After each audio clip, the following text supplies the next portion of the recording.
નમસ્કાર ખેડૂત મિત્રો, હાલ અત્યારે આપણે આપણા મરચીના ફાર્મમાં આવી ગયા છીએ।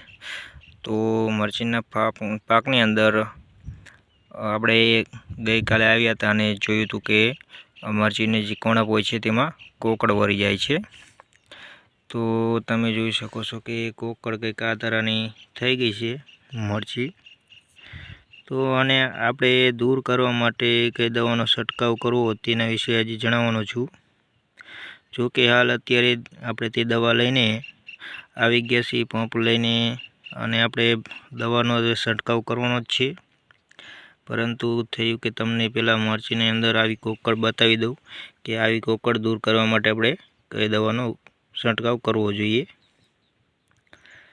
તો આ પ્રશ્ન આપણે જો કે અત્યારે હાલમાં દવાનો છંટકાવ થયો નહોતો અને આટલી કોકડ આવી ગયા પછી આપણે હલકી દવા છાંટવી અથવા તો વધારે ભારે ડોઝ આપવો તેના વિશે પણ તમને જણાવીશ।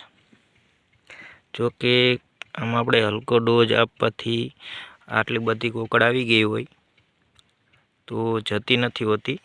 એના માટે આપણે થોડોક એવો ભારે ડોઝ આપવો પડશે, એટલે કે આપણે એક પંપ જે છે તે 200 રૂપિયાની આસપાસ થશે। એટલો ભારે ડોઝ આપણે આપવો જોઈએ આ કોકડ દૂર કરવા માટે। જો હલકી દવાનો છંટકાવ કરવાથી કોકડ જે છે તે બરોબર રીતે દૂર થતી નથી। છોડ જે છે તે એકદમ સ્વસ્થ થતો નથી, તેના માટે આપણે ભારે ડોઝ આપવો જોઈશે, જેથી આ તમામ કોકડ જે છે તે દૂર થઈ જાય અને છોડ એકદમ નરમ અને સ્વસ્થ થઈ જાય। તો મિત્રો, આપણે મરચીની કોકડ કાઢવા માટે આ દવાનો ઉપયોગ કરવાનો છે। આ દવાનું નામ છે ગ્રાસિયા। તો આ દવા જે છે તેનો છંટકાવ કરવાથી મરચીની અંદર કોકડ હોય છે તે દૂર થઈ જશે, કેમ કે આપણે આ દવાનો આના પહેલાં પણ ઉપયોગ કર્યો હતો અને રિઝલ્ટ ખૂબ સારું એવું મળ્યું હતું, જેથી આપણે આ દવા ફરી છંટકાવ કરવા માટે લાવ્યા છીએ। તો આની પ્રાઇસ જે છે તે આપણને 2100 રૂપિયાની અંદર મળી જાય છે। અમને તો 2100 રૂપિયાની અંદર મળ્યું છે આ, ને આના 10 પંપ થાય છે અને આ જે છે તે 160 ml આની અંદર દવા આવે છે, જેને 10 પંપ કરીને આપણે મરચીના પાકમાં છાંટવાનું। જો કે એક પંપની અંદર આનું પ્રમાણ જે છે તે 16 ml રાખવું જોઈએ, જેથી 160 ml હોય છે તેમાં 16 ml નાખવાથી આપણે જે છે તે 10 પંપનું આ દવાની અંદર 10 પંપ બને છે। અને આ દવા છાંટવાથી કોકડ જે છે મરચીની અંદર તમે આગળ જેમ જોયું તેવી કોકડ દૂર થઈ જશે।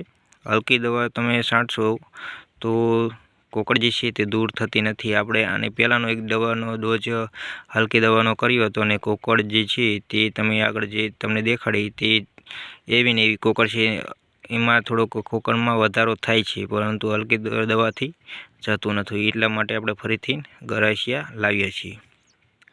અને એવું નથી કે આ એક ગ્રાસિયાથી જ કોકડ જાય છે, ઘણી બધી એવી ભારે દવા છે જેનાથી કોકડ જતી રહે છે। સિનવા અથવા સેમોડિસ કરીને છે, ડેલિગેટ છે, આવી ઘણી બધી દવાઓ છે જે ભારે દવાથી આપણે જે છે આ મરચીની અંદર કોકડ તે દૂર થઈ જાય છે।